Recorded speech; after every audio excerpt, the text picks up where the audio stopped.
दोस्तों नमस्कार। आज आपको एक बात बताने जा रहा हूं और वैसे आप भी इस बात को जानते हैं, लेकिन वो बात अलग है कि आपको ये बात भुला दी जाती है बात को इधर उधर करके। और जो बात मैं आपको बताने जा रहा हूं ये है कि वास्तव में मोदी की असलियत क्या है, उनकी अपनी ताकत क्या है और अपनी उस ताकत को, कमजोरी को छिपाने के लिए किस ताकत के पीछे वो छुपते हैं, ये मैं आज आपको बताने जा रहा हूं और मुझे उम्मीद है कि आपको मेरी ये बात समझ आएगी। लेकिन इससे पहले मेरा निवेदन है कि अगर आपने अभी तक मेरा चैनल सब्सक्राइब नहीं किया है तो सब्सक्राइब जरूर कर लीजिए और लाइक जरूर कर दीजिए, नीचे कमेंट जरूर कर दीजिए। अगर मैं कुछ नए विषय पर कोई आप चाहते हैं कि वीडियो बनाऊं तो आप उस पर जरूर कमेंट करें और मेरी जो गलतियां हैं उनको जरूर आप दुरुस्त करने के लिए कमेंट करें। तो मैं सीधे सीधे पॉइंट पे आता हूं कि वास्तविकता में स्थिति क्या है और क्या मोदी की सच्चाई है।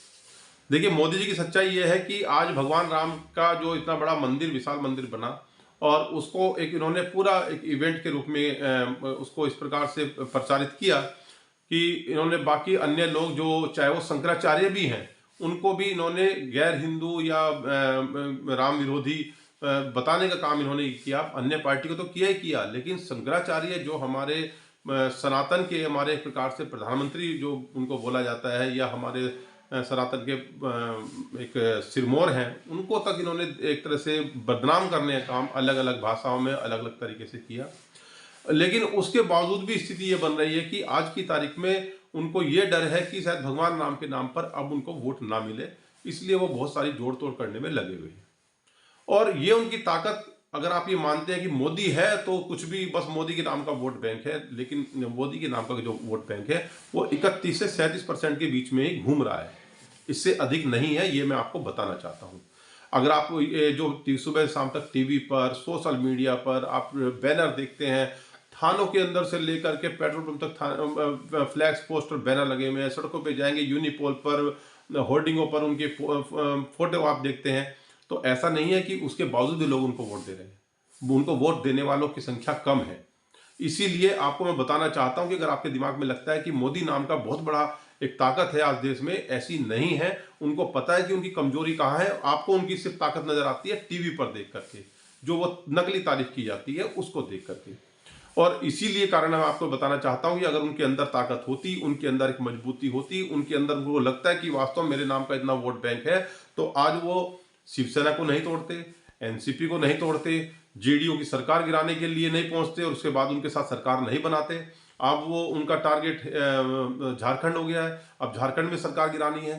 तो अगर वो वास्तव में ताकतवर होते तो मैं आपसे यही बताना चाहता हूं, जो उनको आप ताकतवर समझ रहे हैं वो बेसिकली एक डरपोक नेता है और वो दूसरों के पीछे छिप करके वो अपना किसी प्रकार से काम निकाल रहे हैं। तो ये जो स्थिति है उसको आपको समझना पड़ेगा, और अगर नहीं समझेंगे तो ये आने वाला समय आपको खुद समझाएगा, लेकिन तब तक देर हो चुकी होगी। अगर माना उनको ये लगता है कि मैं सब कुछ नॉर्थ इंडिया के अंदर, उत्तर भारत के अंदर, हिंदी भाषी बेल्ट के अंदर, काऊ बेल्ट जिसको बोलते हैं, इसके अंदर मैं सबसे ताकतवर आदमी हूं, तो वो क्यों फिर नीतीश के पीछे पड़े। उनको ये लगा कि अगर नीतीश नहीं आएंगे तो हमें वोट नहीं मिलेगी, इसका मतलब उनसे अधिक मजबूत नीतीश कुमार है। तो यही आपको सवाल समझना है कि अगर उनसे ज्यादा मजबूत नीतीश कुमार है तो आप कैसे फिर मोदी को मजबूत मान रहे हैं। ये सबसे बड़ा सवाल आज आपके सामने मैं दे रहा हूं। तो आपको समझना पड़ेगा। आज स्थिति यह है कि उनको वहां पे वोट लेने के लिए लालू यादव को, तेजस्वी को ईडी के सामने जबरदस्ती बैठाना पड़ रहा है। आज स्थिति यह है कि शिबू सोरेन को के बेटे हेमंत सोरेन को वो जबरदस्ती ईडी के सामने बैठा करके गिरफ्तार करने की योजना बना रहे हैं। आज केजरीवाल उनके मंत्रियों को, उनके सांसदों को तो भेज चुके हैं जेल में, केजरीवाल को भेजने का किसी प्रकार से प्लान कर रहे हैं। राहुल गांधी की यात्रा पर जिस प्रकार से असम के अंदर आपने देखा, एफआईआर से लेकर के हमले तक हो गए, आज पश्चिम बंगाल में भी हमला हो गया। तो आज स्थिति यह है कि किस प्रकार से वो भयानक माहौल वहां पे पैदा करना चाहते हैं। तो एक प्रकार से समझ लीजिए, अगर वो मजबूत अगर नेता होते तो वो इस प्रकार से राजनीतिक जोड़ तोड़ जो करने का प्रयास वो कर रहे हैं वो नहीं करते।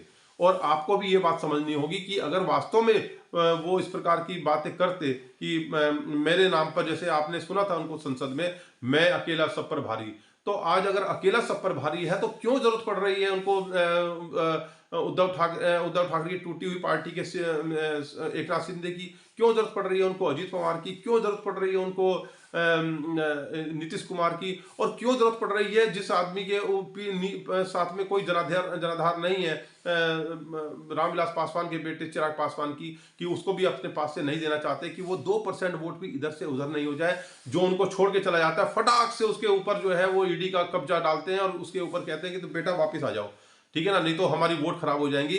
तो इसका मतलब वो इतने डरे हुए नेता को आप मजबूत मान रहे हैं। मैं इसी बात को आपके दिमाग में लाना चाहता हूं कि वो डरे हुए नेता है, मजबूत नेता नहीं है। आपको ये बात समझनी होगी।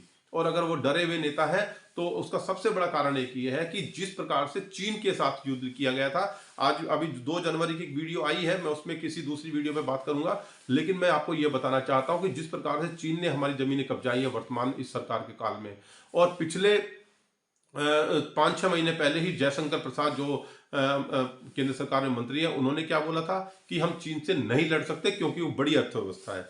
साहब, बड़ी अर्थव्यवस्था तो बनाने की बात आपने भी कही है, और बड़ी अर्थव्यवस्था तो पिछले 50-60 सालों में बनती रही है। हमारे भारत की जीडीपी जो है आगे आगे बढ़ती चली गई, और आज स्थिति है कि आप जब 5 ट्रिलियन की जीडीपी बनाने की बात कर रहे हैं तो आप एक बड़ी अर्थव्यवस्था के साथ खड़े हुए हैं, और उसके बाद आप कह रहे हैं हम लड़ नहीं सकते उस चीन से। हम तो तब लड़े हैं सॉरी, तब लड़े हैं जबकि हम मजबूत नहीं थे। उस नेहरू के काल में जब हमारे पास हथियार नहीं थे, पैसा नहीं था, हम उस स्थिति में उस चीन से लड़े, चाहे कोई भी उसका रिजल्ट रहा हो, लेकिन हम लड़ने से पीछे नहीं हटे, हमने लड़ने से पहले ही हथियार नहीं डाले। तो ये मैं आपको बताना चाहता हूं।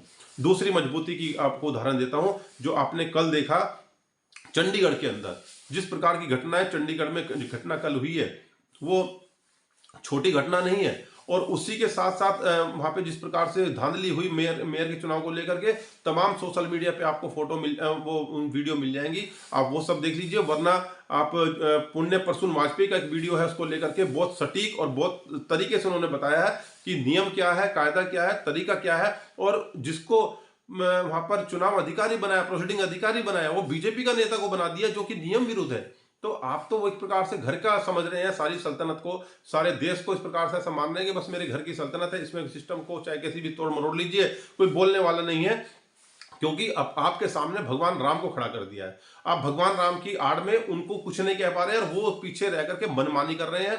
तो इस प्रकार से आपको समझना होगा कि भगवान राम के नाम पर आपके साथ गलत काम हो रहा है। गलत काम करने वाले भगवान राम की फोटो के पीछे छिप करके आपके साथ बहुत गलत कर रहे हैं, और आने वाला समय उसमें बहुत बड़ा आपको नुकसान देने जा रहा है, आपकी अगली पीढ़ी को नुकसान देने जा रहा है। ये आपको समझना होगा, और इस बात को इसलिए समझना होगा कि आपके सामने जो नेता है वो बहुत मजबूत नेता नहीं है, वो कमजोर नेता है। वो ईवीएम के द्वारा वो अपने आप को खड़ा करने का प्रयास कर रहे हैं, और किया हुआ है। अगर बहुत मजबूत नेता है तो उनको बोलना चाहिए था टीवी पर आकर के कि ठीक है, जो विपक्षी नेता बोलते हैं कि मेरे नाम का वोट बैंक देश में अंदर नहीं है, मैं ईवीएम का नेता हूं, तो मैं आइए मैं बैलेट से चुनाव कराता हूं। तो लेकिन उन्होंने एक बार भी नहीं कहा, और कराते, बल्कि सबसे बड़ी बात है कि डर रहे हैं कहते हुए इस बात को कि हम ईवीएम से चुनाव ही कराएंगे, खुद भी कहते हुए डर रहे हैं, उसके लिए भी चुनाव आयोग को आगे कर रहे हैं। तो ये मेरा आपसे कहना ये है कि आप समझिए असलियत क्या है। वो कोई मजबूत नेता नहीं है आपके सामने एक डरपोक नेता है, और वो भगवान राम की फोटो, मूर्ति और उनका मंदिर आगे करके उसके पीछे अपने आप खड़े होकर के बहुत सारा उल्टा पुल्टा गलत काम कर रहे हैं। आप ये समझ लीजिए कि जब आरटीआई में ये बात सामने आई कि पीएम केयर फंड, प्रधानमंत्री केयर फंड, और ये एक आरटीआई में ये बताया गया कि निजी ट्रस्ट है, ये कोई सरकारी ट्रस्ट नहीं है, तो इससे बड़ा घोटाला और इससे बड़ी आपके साथ चीटिंग क्या हो सकती है, और उसके बाद आप सवाल खड़ा नहीं कर रहे हैं। मैं इसलिए कहना चाहता हूं, आप दोबारा से मनन कीजिए, और यही आपसे निवेदन करता हूं कि आप इस बात को अगर समझते हैं, सही मैंने बोला है, इस वीडियो को अधिक से अधिक लोगों तक पहुंचाने का प्रयास कीजिए। जय हिंद, जय भारत।